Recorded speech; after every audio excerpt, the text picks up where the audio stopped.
Is the U.S. interfering in Bolivia? President Evo Morales says it is, from coca farming to natural gas to local politics. We look at the Bush administration's policies in South America's poorest nation and what the future holds for Bolivia. From the Plaza Murillo in La Paz, Bolivia, I'm Avi Lewis, and you're watching Inside USA.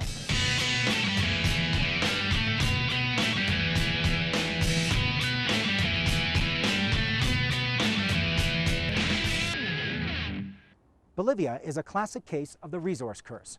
From its vast deposits of silver that lined the colonial treasure chests of Europe to the 29 trillion cubic feet of natural gas it has today, all the riches in the world have produced the poorest country in South America.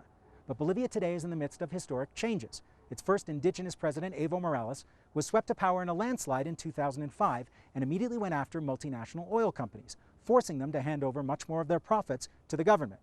Now, the United States has been predictably critical of Bolivia's leftward tilt. In fact, the State Department last week went so far as to use the T word, saying that the country shows new potential as a possible site for terrorist activity. No coincidence, Evo Morales is a former coca farmer and a strong defender of both the commercial and the cultural uses of coca, which is central to the indigenous identity here. The United States wants to ban all coca production and sees it through the prism of the war on drugs. And that tension is where we start with this week's Inside Focus and Monica Villamizar on the growing row over the coca leaf.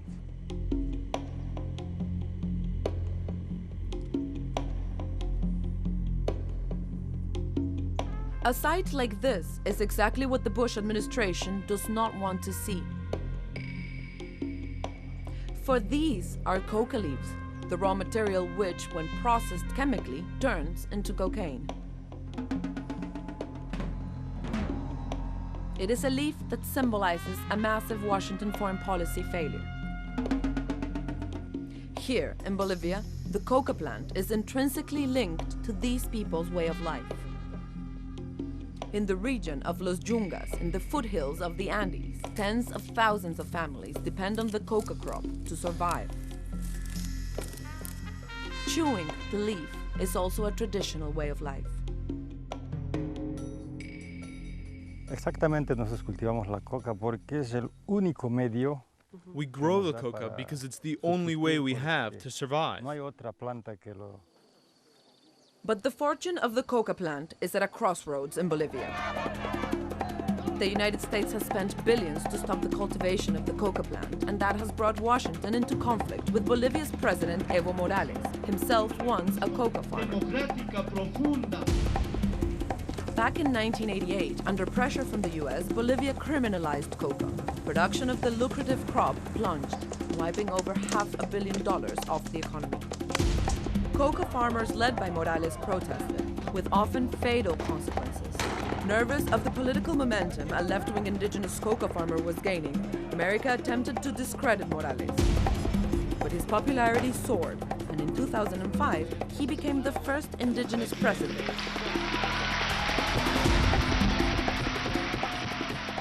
Haberlo dicho. We told Bush there won't be a zero coca policy here, which doesn't mean there will be freedom to grow the crop freely either. He didn't like that. He didn't like that we're now sovereign and we have our dignity back. Before, the US Embassy and the DEA commanded eradication operations. The Bolivian government has tried to find a balance that allows coca to be grown for traditional uses, but not for the production of cocaine. The rural area of Los Yungas in Bolivia is the only territory in the country where the coca crops are not regulated by the government. Current President Evo Morales decided this, saying that in this region, the coca leaf has been used traditionally and is not linked to trafficking activities. However, this law has been very unpopular with the US administration and even the UN, who claim that ever since it was put in place, the amount of coca in the region has multiplied. Now the fight has flared up again. In March, the International Narcotics Control Board, which monitors UN drug control conventions, called on Bolivia to eliminate all uses of the coca plant, including coca leaf chewing. This despite a 1988 UN resolution that recognized the traditional use of coca for indigenous people. The reason, the US has spent billions on a decades-long so-called war on drugs that has produced no real results. Criminalizing even the most traditional use of the plant could be the last desperate way to salvage a failing campaign. Farmers in Los Yungas fear they will end up paying the consequences. I will never have a good concept of the Americans. They'd force us to eradicate coca crops and we get nothing in exchange. Every word that the U.S. president says about Bolivia affects coca growers' lives. Of course we are watching what goes on there and these elections. Everyone who arrives in La Paz, the world's highest capital city, will find it hard to breathe. This place is 3,600 meters above the sea level. But indigenous communities of the Andes had figured this out thousands of years ago. Chewing the coca leaf actually helps the body regulate oxygen and glucose levels. And when it comes to market, coca growers like Don Luis have to account for every sack of leaves, so that nothing is diverted to the illegal trade. If this controlling entity didn't exist in Bolivia, the country would be a second Colombia. But former president and opposition leader Jorge Quiroga says that more coca is being grown than is needed for traditional use. They change the policy, and they basically have a policy that says, coca yes, no cocaine. That's like if I was to tell you that I'm going to eat 10 steaks with potatoes every day, but I will lose weight. That simply does not work. And in reality, what you have is an increase in the production of drugs coming out of my country. And unfortunately, we are reverting all the progress that we had made. The battle over the coca leaf is just one front line in an increasingly antagonist relationship between Bolivia and the United States. Evo Morales recently accused the U.S. government of funding the opposition to topple him, a charge the U.S. State Department denied. The conspiracy against my government is headed by the U.S. ambassador. U.S. aid, with funds that come from American taxpayers who think that they are helping the Bolivian people, is using the money in a dirty campaign against my government and especially against me. All the balloons they throw about USAID is to distract people from the biggest threat to democracy that we have had in Latin America, which is the Chavez Project and the puppet regimes that are putting it forward. Bolivia continues to express a desire to expand its coca farming and even wants to export coca products.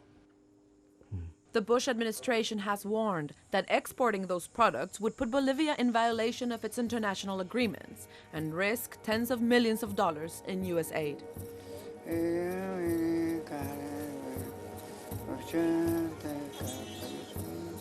The fortune tellers of La Paz say they can read the future in the leaves of the coca plant. But the future of the plant itself and the people who depend on it for their livelihoods remain uncertain. Back on the streets of La Paz, coca production is just one of many issues where the Bolivian government accuses the United States of interference. In fact, the most serious one is tacit U.S. approval for a separatist movement, which has sprung up in the gas-rich province of Santa Cruz. There, the mainly white elites have been pushing for more autonomy from the government here in La Paz. In fact, they've gone so far as to visit Washington on their own, trying to restart free trade talks that the government of Evo Morales has abandoned. So to get deeper into the U.S.-Bolivia dynamic, we brought together two Bolivians with very different points of view. Here's our conversation.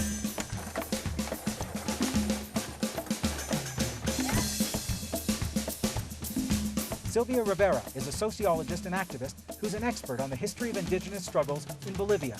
She's also a passionate advocate of the coca leaf. And Rafael Loaiza is a senator in the Bolivian parliament with the right-wing Podemos party. He's a well-known anti-Morales voice here in La Paz. So last week, the U.S. State Department described Bolivia as having a new potential as a possible site for terrorist activity. Sylvia, what does that signify in terms of the U.S. relationship towards Bolivia? Well, I think that the U.S. has passed through many stages of strategies for intimidation since September 11 to this long term of terrorism. Terrorism can fit anything, you know, from bank robberies to drug dealing to whatever. Rafael, So what do you think of the way that the United States is shifting its discourse around Bolivia? Well, I don't really think that the United States are shifting its discourse in Bolivia. we had these intimidations, as Serbia has put in since in the past during the Cold War, but it was not just the states who were trying to get themselves involved in this country. We had the Soviet Union. We had a lot of efforts to trying to, turn Bolivia into the other side of the bloc. And now we are holding the same fights here. I don't think that the United States is interested in Bolivia, besides the fact that this government has a sponsor, which is Hugo Chavez, and I think that's the main interest of the United States, to try to, shoot Chavez, trying to point us. No, but I think there's a reason behind that, which is we are Indian. You think the United States sees this as an indigenous uprising, the government? No, I think that they want to link terrorism with coca-lero cultivation and indigenous uprisals, because indigenous people are starting to really shake off this burden. What the Morales government says that it has been doing over the last 2 years is recapturing the natural resource wealth of the country in order to redistribute it to the impoverished indigenous majority. Yeah. Is this project working? Can it happen? Is it what needs to happen in Bolivia? And what will it do to the relationship with the powers in the north? What is happening in Santa Cruz at this moment? 40% of the population is trying to preserve the wealth that they got during all the Republic times. And this wealth was not in despite of the other 60%, which is mainly indigenous. And now, as politics is simplifying reality, this 60%, led by Evo Morales, is blaming the other 40%. And now what we have is Bolivians against Bolivians. Now that the state is in hands that are not so easy to twist, then they turn to autonomy. I recognize that autonomia is the response of the wealthy people, or the people who the system worked for them, to the indigenous primordialism of Evo Morales. Evo Morales, when arrived to the power, just recognized half of the country as part of the country, and blame on the other half for the indigenous dispossession and all that. These people, these 4 million people, is trying to defend their wealth, trying to build this Sorry, now we're getting down to it. Go ahead, Do you think that 4 million people are wealthy? Yes, totally, yes. No, I think Let's talk 10 about numbers. families are wealthy. Come on. What is the U.S. position between this movement where the elites in the gas-rich province are trying to get more and more autonomy and do business directly with the outside world, going around the Morales government? What do you think the U.S.